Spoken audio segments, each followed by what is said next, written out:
Yang datang duluan dengkul apa tangan, gitu ya. Nah, ada pertanyaan gitu. Gitu kan Haji Juanda mana orangnya? Ada, datang ya. Kirain nanya kagak datang. Berarti kagak paham-paham gitu. Nah, jadi menurut keterangan di sini,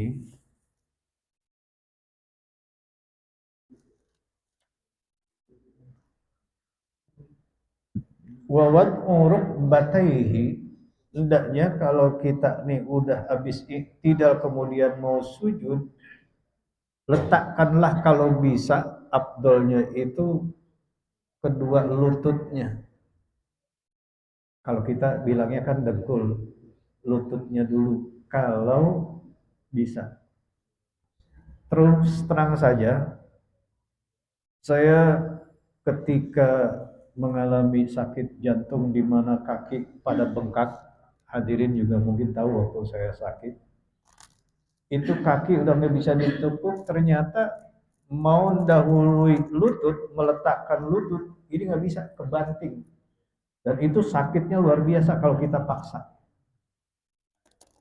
Kalau udah seperti itu, maka daripada madorot, lebih baik yang lebih datang duluan adalah telapak tangan. Saya yakin orang kalau udah usianya di atas 60 atau 70, itu udah beda, Pak. Dulu mah kita waktu usia masih belasan tahun, Masya Allah, yang namanya naik pohonan setinggi apapun gak ada rasa takut. Tapi sekarang suruh manjat pinang, pada mau nggak? Udah nggak bakal berani kita. Ya.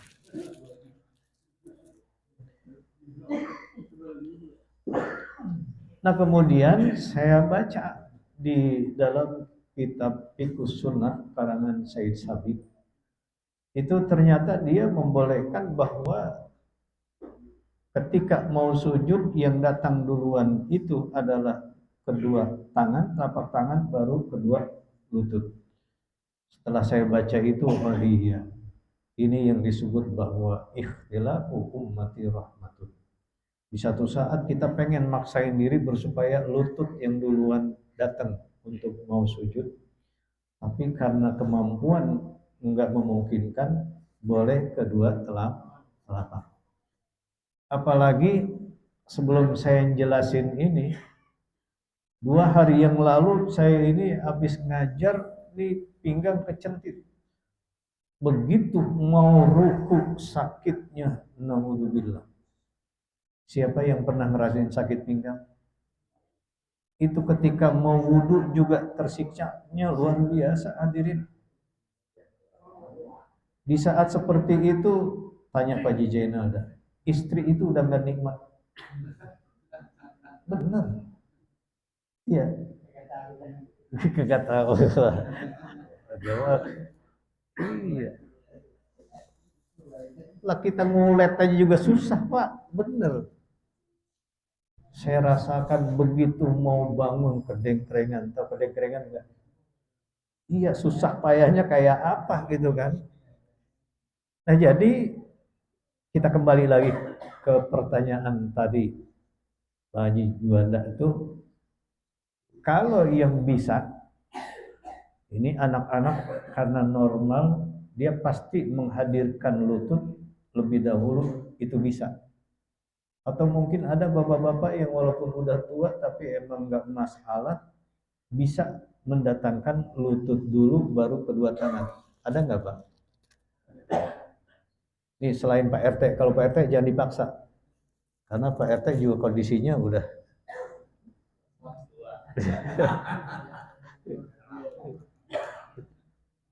pasti kagak bakal bisa dipaksa gitu kan. Ini sekaligus kita rapihkan. Wawat uruk bataihi mufarraqataini biqadri syibrin. Dan itu juga jangan dijepit. Artinya mufarraqah ini renggangin tuh kedua paha kita. Karena bagi laki-laki memang udah harus tuja apa artinya merenggang, bukan tatummu, bukan merapat, gitu kan?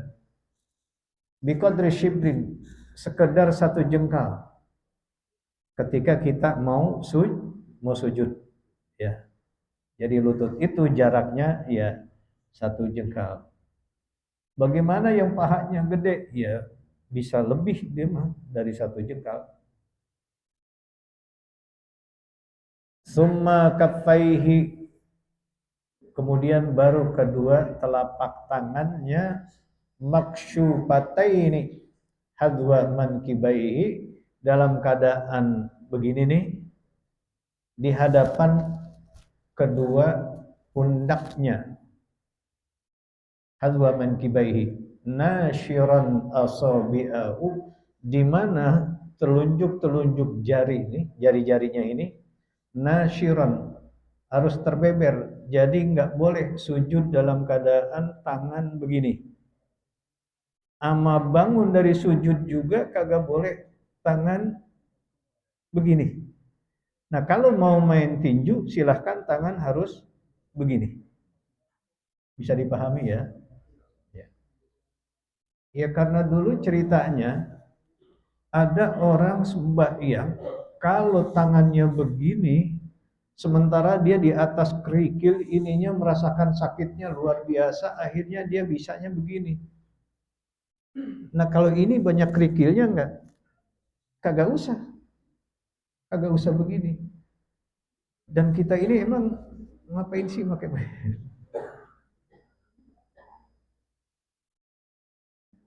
nasyiran asabi'ahu madmunatan lil qiblah, begitu kumpul nasyiron kayak begini, arahkan semuanya ini ke arah kiblat. Gitu. Summa jabhatahu, kemudian udah ini rata kita letakkan di depan lutut kita menghadap ke arah kiblat. Summa jabhati. Kemudian letakkan juga nih dahi, jidat, wa anfihi ma'an, dan hidungnya bersamaan, berbarengan antara jidat dengan hidung, diletakkan pada saat sujud tadi itu. Wa tafriqu qadamaihi, dan kedua kakinya ya renggang, nggak boleh rapat. Bishibrin mansubataini, di mana ya sekedar satu jengkal juga tadi itu mansubataini, tegak lurus, muwajjihan au muwajjahan asabi'uhuma lil qiblah, di mana kalau bisa masih bisa ditekuk, ini jari jemarinya arahkan juga menghadap ke arah kiblat. Kalau dia berdiri tegak begitu tuh jari jemarinya mah arahkan ke arah kiblat, ditekuk. Sebab ada yang bisa ditekuk, ada yang udah kaku dan nggak bisa ditekuk. Di antara bapak-bapak ada nggak yang udah sulit untuk menekuk jari jemarinya tuh, jari kaki maksudnya, jari kaki. Kan gitu kan? Susah ya? Iya.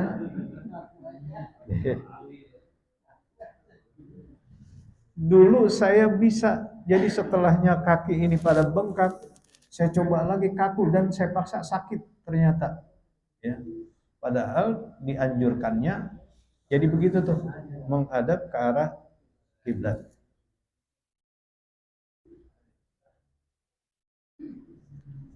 Wa ibrazuhuma min dailihi fis sujudi, dan hendaknya singkirkan tuh yang namanya kain yang nutupin telapak kaki kita nih, bongkar kain tersebut, jangan sampai kaki kita ketutupan pada waktu kita sujud. Makanya bagi laki-laki itu hendaknya izar, artinya kain, itu di atas mata kaki kalau bisa, jangan sampai nutupin kaki kita. Nah kalau perempuan emang dianjurkan disuruh nutupin.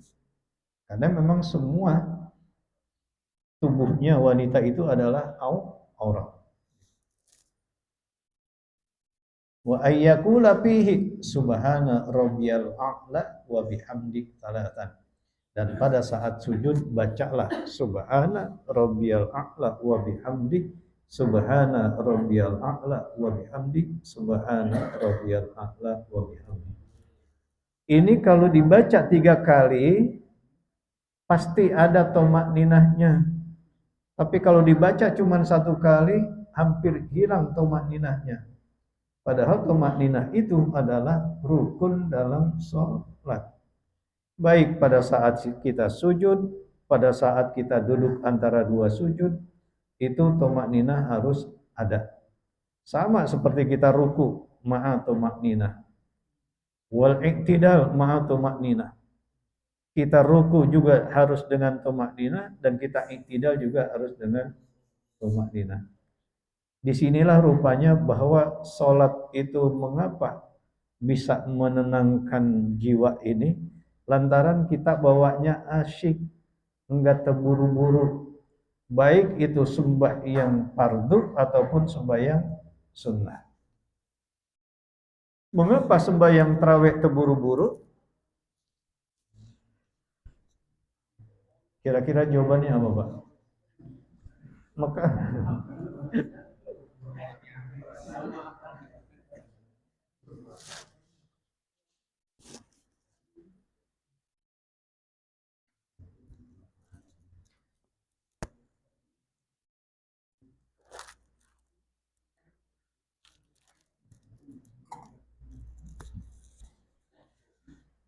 mana bagusan? Sembahyang tarawih 8 rakaat sama witir 3 kan jadi 11.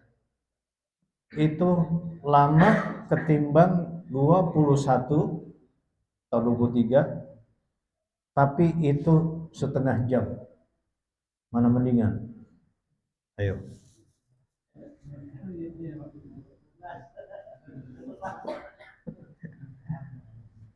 Jadi mendingan yang 23 tapi ya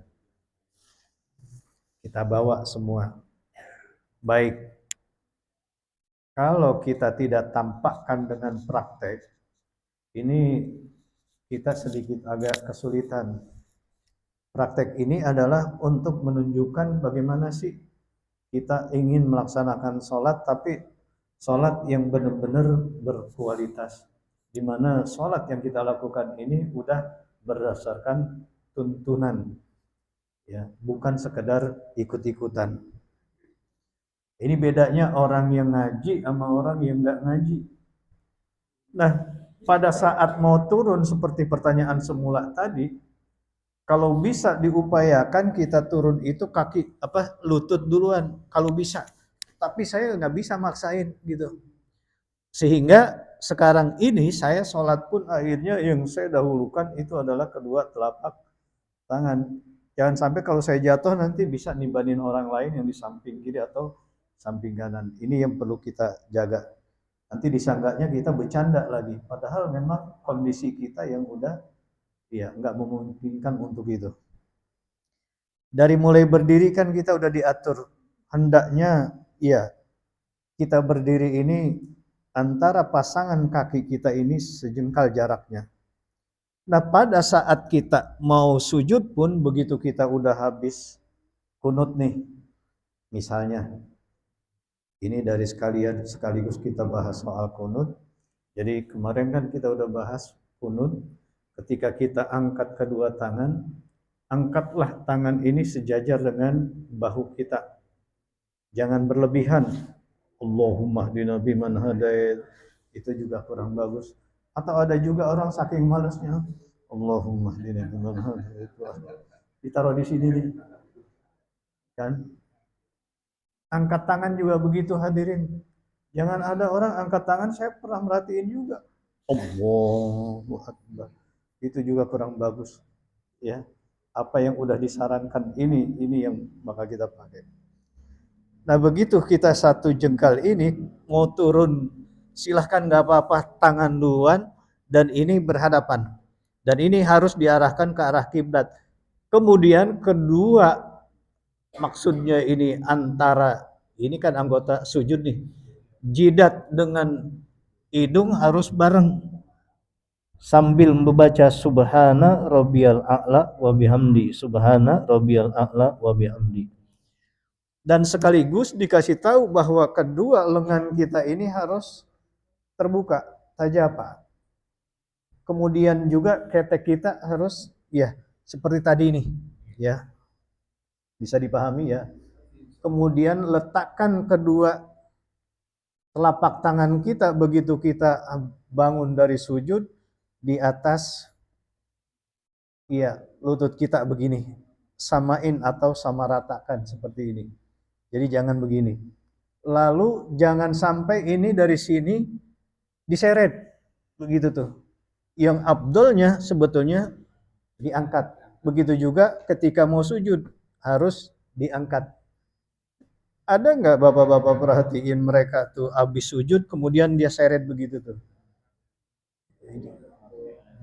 Ini jadi ya di sini mah enggak ya, ya alhamdulillah gitu ya.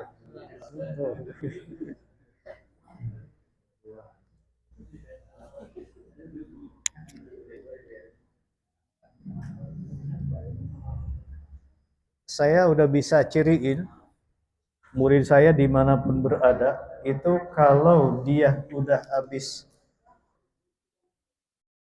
ruku, dia habis ruku nih. Sami Allahu liman hamidah. Pasti dia letakkan itu tangannya seperti ini. Karena ada juga orang yang enggak meletakkan tangan tapi akhirnya begini. Ini jangan disangka ini enggak membatalkan hadirin. 3 kali goyang begini itu tuh udah iya taharruk namanya. Ada lagi yang meletakkan di pantat. Ini siapa yang ngajak? Ada saya pernah macam-macam orang ya berguru di mana gitu, ngaji di mana. Kok diletakkan di situ? Ada juga yang meletakkan di sini nih. Kayak orang lagi kedinginan. Jadi udah nggak usah ragu-ragu. Letakkan.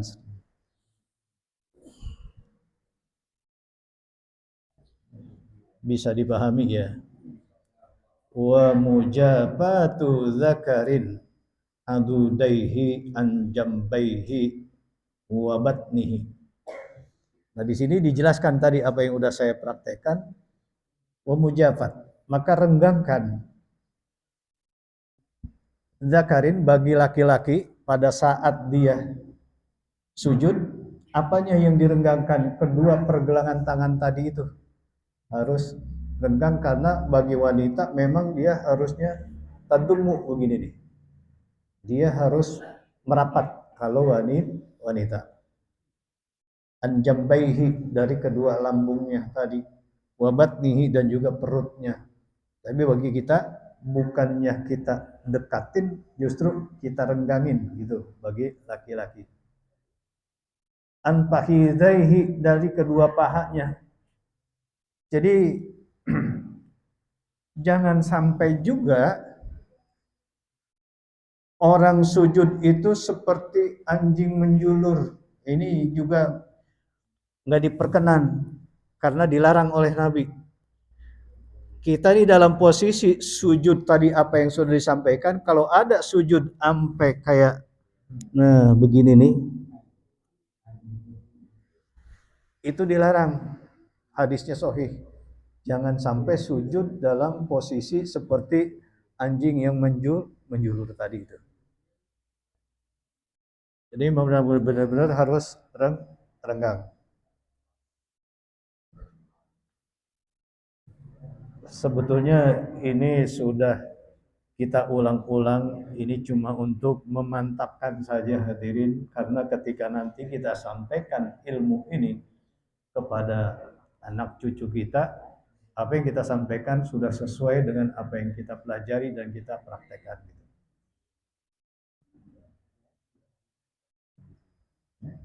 Fihi wa ruku.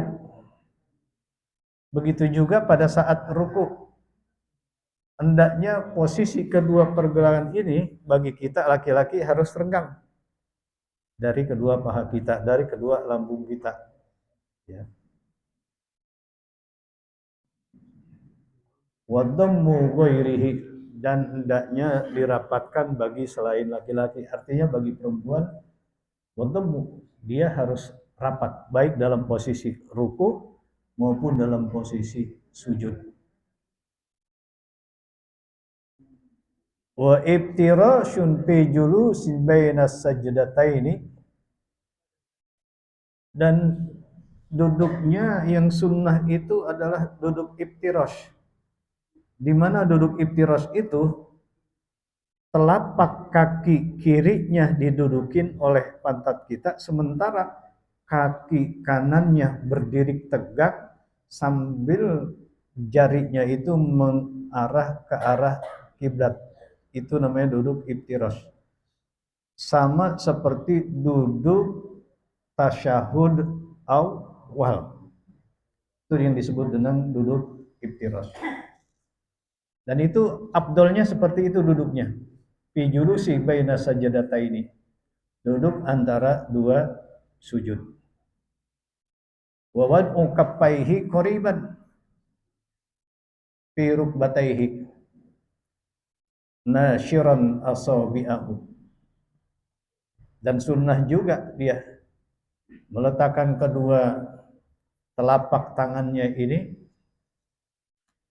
qariban, dekat min rukbataihi, dari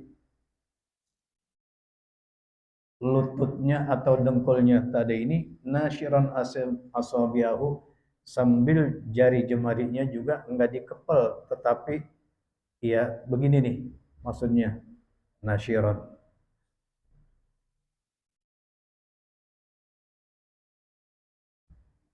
Nanti kita kasih contoh duduk iftirash. Wa ayyakula rabbi gfirli warhamni wajburni warfa'ni warzuqni wahdini wa'afini. Jadi duduknya pada saat kita ini tahiyat awal ataupun duduk antara dua sujud, ini duduk iftirash tuh begini hadirin nih. Di mana kaki kanan kita ini tegak, namun jari jemarinya harus menghadap ke arah kiblat. Lalu telapak kaki kiri ini kita dudukin, gitu kan? Nah, pada saat kita habis sujud, kemudian ini yang disebut dengan duduk antara dua sujud, baca doa, karena di situ ada tumaknina, dan disebutnya bahwa salat itu as-salatu hiya ad-du'a. Pas lempengan ini rugi kalau doa itu kita nggak baca. Jadi jangan sampai terburu-buru, baik sembahyang tarawih maupun sembahyang fardu sama saja sih, namanya juga sembahyang. Keburu nggak kita baca doa itu pada saat sembahyang tarawih? Rabbighfirli warhamni wajburni warfani warzuqni wahdini wa'afini wa'afani. Kelamaan nggak hadirin? Kelamaan. Iya ya. Padahal kalau kita melaksanakannya dengan penuh hati ya, dengan senang hati, itu asik-asik aja. Apalagi kalau kita sholat nih sebelumnya ada pengumuman. Siapa-siapa yang sembahyangnya tenang dari awal hingga akhir, insya Allah nanti saya kasih hadiah. Kata DKM. Apa hadiahnya? Insya Allah nanti lebaran kita semua jadi. Gitu aja udah janjiin. Semua jadi. Lagi kalau kita amati hadirin, kita yang udah tua ini, apa sih yang kita harapkan, kita banggakan setiap hari yang kita lakukan, kalau bukan dari ibadah-ibadah yang kita kerjakan. Dan ini pun belum seberapa sebetulnya. Kalau kita pikir diri kita, iya, dari berputarnya waktu ke waktu, apa sih yang kita hasilkan? Amal apa sih yang kita perbuat? Kalau sholat aja yang waktunya cuma beberapa saat, kemudian kita masih tetap terburu-buru gitu misalnya. Tapi bagi sang perokok nggak masalah soal waktu. Bener gak? Sekali ngisep itu berapa detik? Satu batang berapa menit? Satu bungkus berapa? Itu kagak pernah kita hitung-hitung itu kan. Kemudian habis sembahyang, taruh dah habis terawih. Mana lamaan kongkoknya sama terawihnya.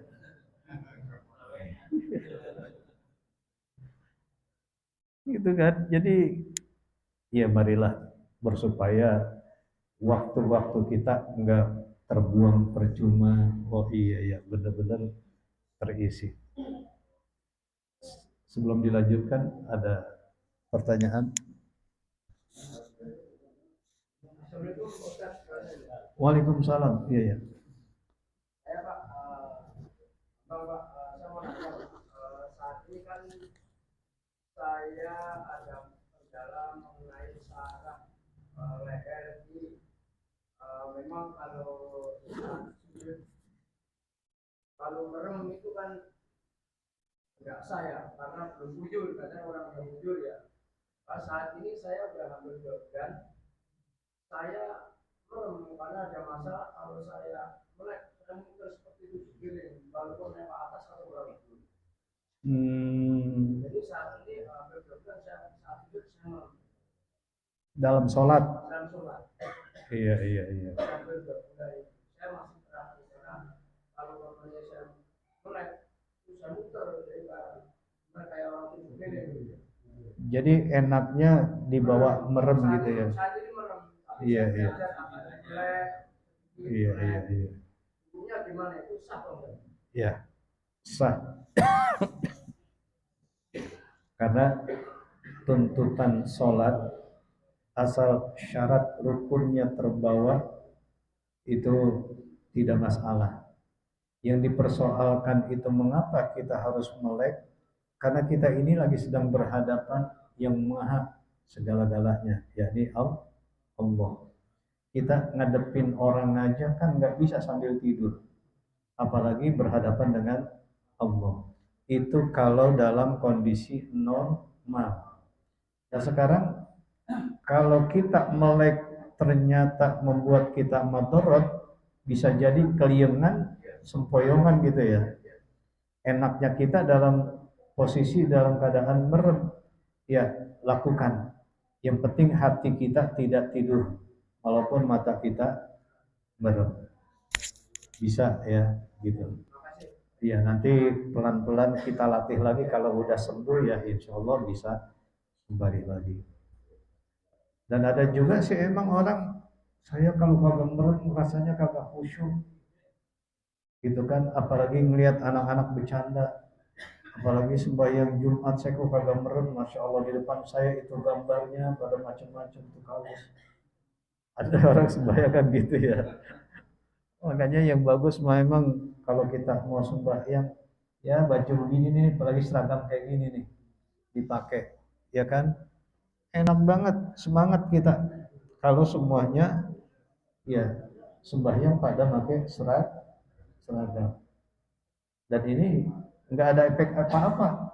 Coba kalau di sini ada gambarnya, masya Allah.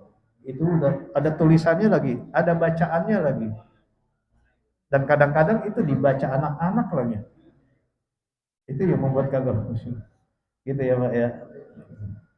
Baik, sementara hadirin nanti kita akan lanjutkan kembali. Wallahu a'lam bishawab. Al-Fatihah.